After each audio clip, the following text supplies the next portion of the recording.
Welcome to online portal of Ayodhya education. आज हम लोग एसी थ्योरी में प्योर कैपेसिटिव सर्किट के बारे में स्टडी करेंगे। पिछली क्लास में हम लोगों ने प्योर रेजिस्टिव सर्किट और प्योर इंडक्टिव सर्किट देखा।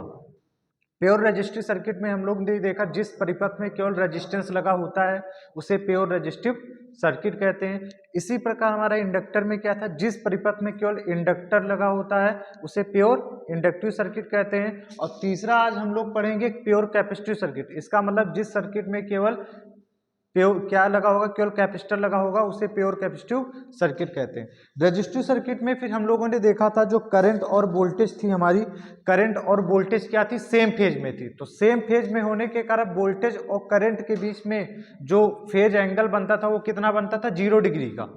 फिर प्योर इंडक्टिव सर्किट में हमारा क्या था कि जो प्योर इंडक्टिव सर्किट में क्या होता था कि जो करंट होती थी वो हमारी क्या होती थी, पीछे होती थी वोल्टेज से, यानी करंट क्या करती थी, लैग करती थी वोल्टेज से। तो करंट और वोल्टेज के बीच में जो फेज एंगल आता था वो कितना आता था, 90 डिग्री। और प्योर कैपेसिटिव सर्किट में क्या होगा, कैपेसिटर में जो वोल्टेज होगा वो करंट से 90 डिग्री क्या होगा, पीछे होगा, यानी वोल्टेज पीछे। तो इसका पावर फैक्टर क्या रहेगा, लीडिंग, यानी वोल्टेज और करंट के बीच में भी एंगल कितना रहेगा, 90 डिग्री बनेगा। रेजिस्टिव सर्किट में पावर लॉस जो होता था वो I²R बराबर B²R होता था। बट इंडक्टिव सर्किट में जो पावर लॉस हम लोग निकाले थे वो क्या रहा था, 0। Same power loss capacitive circuit में भी क्या होगा, 0 होगा। रेजिस्टेंस का काम क्या होता है, परिपथ में धारा का विरोध करना होता है।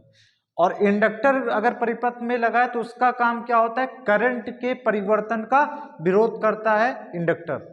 इसी प्रकार हमारा कैपेसिटर जो होता है वो वोल्टेज के परिवर्तन का विरोध करता है। तो हम लोग देखेंगे प्योर कैपेसिटिव सर्किट।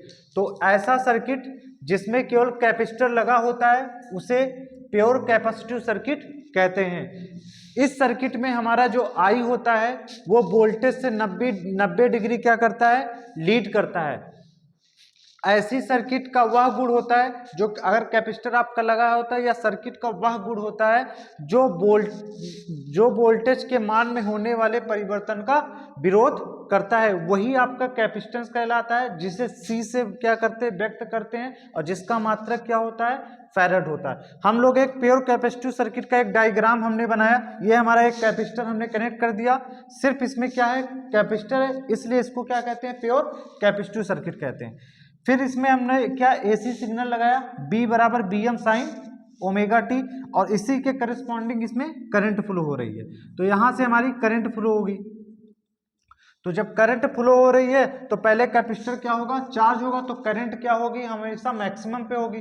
फिर कुछ समय के बाद में आपकी करंट क्या होगी, कम होने लगेगी। जैसे जैसे कैपेसिटर हमारा चार्ज होगा करंट का मान क्या होगा, कम होगा, और वोल्टेज का मान ज्यादा होने लगेगा। यानी कैपेसिटर जब कब चार्ज होता है, जब वोल्टेज का मान ज्यादा रहता है और करंट का मान कम, तब कैपेसिटर क्या होता है, चार्ज होता है। इसी के कारण हमारा जो वोल्टेज होता है वो करंट से क्या होता है, 90 डिग्री पीछे होता है। फिर फेजर डायग्राम बनाएंगे तो हमारी वोल्टेज क्या रहेगी, करंट से 90 डिग्री पीछे रहेगी। तो वोल्टेज हमारा यहाँ हमने रखा, रेफरेंस माना, और करंट क्या है, आगे है। ये करंट हमेशा फेजर किधर चलता है, एंटी क्लॉकवाइज, तो घड़ी के विपरीत दिशा। तो घड़ी के विपरीत दिशा, आगे कौन हुआ, करंट, पीछे कौन हुआ, वोल्टेज। यानी करंट क्या होती है, आगे होती, लीड करती, किससे, वोल्टेज से। तो लिखेंगे I lead B by at angle 90 degree. उसके बाद में अब हम लोग वेव फॉर्म बनाएंगे इसका। ये हमारा सर्किट डायग्राम, ये फेजर डायग्राम, ये वेव फॉर्म। सबसे पहले हमने ये वोल्टेज का वेव फॉर्म बनाया। ये हमारा काले रंग का जो बना है ये क्या है, वोल्टेज, 0 से पाई और पाई से 2 पाई। उसके बाद हम लोग करंट का वेव फॉर्म क्या है, यहां से बनाएंगे। तो करंट को हम यहां से बनाए, ऐसे गए हमारे करंट का वेव फॉर्म। अब मुझे पावर का वेव फॉर्म बनाना है, तो पावर बराबर होता है वोल्टेज इंटू करंट। तो वोल्टेज भी धनात्मक है, करंट भी धनात्मक, दोनों को गुणा करेंगे तो इसकी वेव फॉर्म क्या होगी, बढ़ जाएगी। मान लो वोल्टेज 5 है, करंट 2, तो पावर कितना हो जाएगी, 5 गुणे 2 यानी 10। तो 10 का वेव फॉर्म इनके कंपेरेटिवली क्या होगा, बड़ा होगा। तो ये है हमारी क्या हुई, पावर की वेव फॉर्म। ये फिर निगेटिव में ये वेव फॉर्म बनी। फिर उसके बाद में ये भी, फिर पॉजिटिव, फिर निगेटिव, ये हमारी पावर की वेव फॉर्म हुई। फिर उसके बाद हम एक चीज जानते हैं कि I बराबर होता है C dB बाई dt। तो यहाँ से I बराबर C D by D T और B हमारा होता है B बराबर B M sine omega T, तो हमने रखा B बराबर B M sine omega T.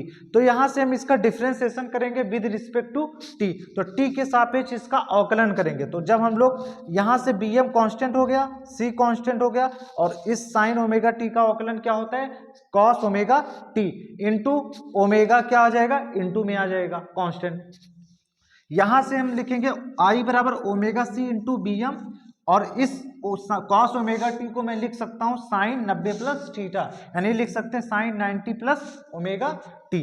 फिर उसके बाद में इस ओमेगा सी को लिख सकता हूं I बराबर B M 1 upon omega C, यही चीज पलट कर ओमेगा सी हो जाएगी, तो 1 बटे omega C into sine 90 plus omega T, और 1 बटे ओमेगा सी को हम लोग क्या कहते हैं प्योर कैपेसिटिव सर्किट में XC कहते हैं। तो ये हो जाएगा I बराबर B M by X C into sine omega T into plus 90।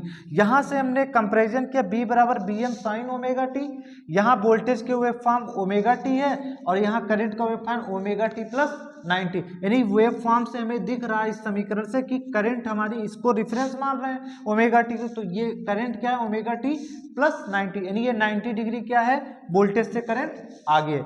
इसीलिए यहाँ से भी हम कह सकते हैं कि करंट हमारी वोल्टेज से 90 डिग्री लीड कर रही है। XC को क्या कहते हैं हम लोग कैपेसिटिव रिएक्टेंस कहते हैं। इस जो काम रेजिस्टेंस का होता है कि धारा का विरोध करता है, वही काम क्या करता है प्योर कैपेसिटिव सर्किट में रिएक्टेंस का होता है, यानी कैपेसिटिव रिएक्टेंस का। ये भी क्या करता है धारा का विरोध करता है, जिसे XC से प्रदर्शित करते हैं। तो XC बराबर हम लोग लिखते हैं 1 अपान ओमेगा सी, 1 अपान ओमेगा सी को हमने क्या कहा XC, और omega is depend on the frequency, तो omega equal to 2 pi F, तो 1 अपान 2 पाई एफ इंटू सी हो जाएगा, और इसका भी मात्रक क्या होता है ओम होता है। उसके बाद में यहां से करंट हम निकालेंगे प्योर कैपेसिटिव सर्किट में, करंट I बराबर हो जाएगा जो वोल्टेज लगाया और जो इसका रिएक्टेंस है, तो यहां हो जाएगा I RMS बराबर B बटे XC, क्योंकि AC हमारे किस में होती है RMS, तो I RMS बराबर B RMS बटे XC, जहां और फिर XC हमारा क्या है capacitive reactance in ohm. Power क्या होती है P बराबर B RMS into I RMS into cos phi. Power factor क्या होता है परिपथ का कॉस फाई, यानी वोल्टेज और करंट के बीच में बनने वाले एंगल को अगर हम कॉस के साथ लिखेंगे तो वही पावर फैक्टर कहलाता है। तो पावर फैक्टर कॉस फाई, और फाई का मान यहाँ से क्या मिला फेजर डायग्राम से 90, तो यहाँ पर हम फाई बराबर 90 पुट करेंगे तो पावर कॉस 90, और कॉस 90 की वैल्यू क्या होती है 0, तो पावर फैक्टर हो गया क्या 0, बट परिपथ क्या होता है कैपेसिटर के कारण लीडिंग, तो हो जाएगा पावर फैक्टर 0 लीडिंग।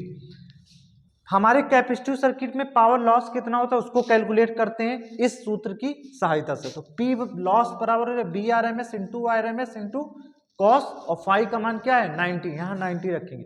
कॉस 90 की वैल्यू 0, इसलिए P लॉस यानी पावर लॉस जो होता है प्योर कैपेसिटिव सर्किट में 0 होता है, यानी कोई भी लॉस कैपेसिटर के कारण परिपथ में नहीं होता। इसी प्रकार हमारे इंडक्टर में भी कोई लॉस नहीं होता। लॉस कहाँ होता है जहाँ केवल रेजिस्टेंस लगा होता है।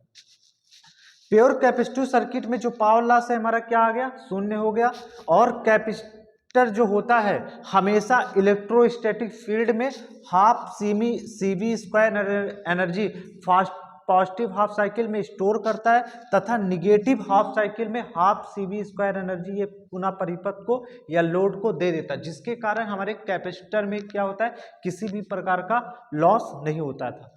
ये है हमारा प्योर कैपेसिटिव सर्किट, जिसमें हमने सीखा कि हमारा पावर फैक्टर क्या होता है, करंट इसमें कैसे निकालते हैं, और रिएक्टेंस क्या होता है कैपेसिटिव रिएक्टेंस, पावर फैक्टर कितना होता है, लॉस कितना होता है, यहां से हम लोगों ने सीखा। Thank you for this video.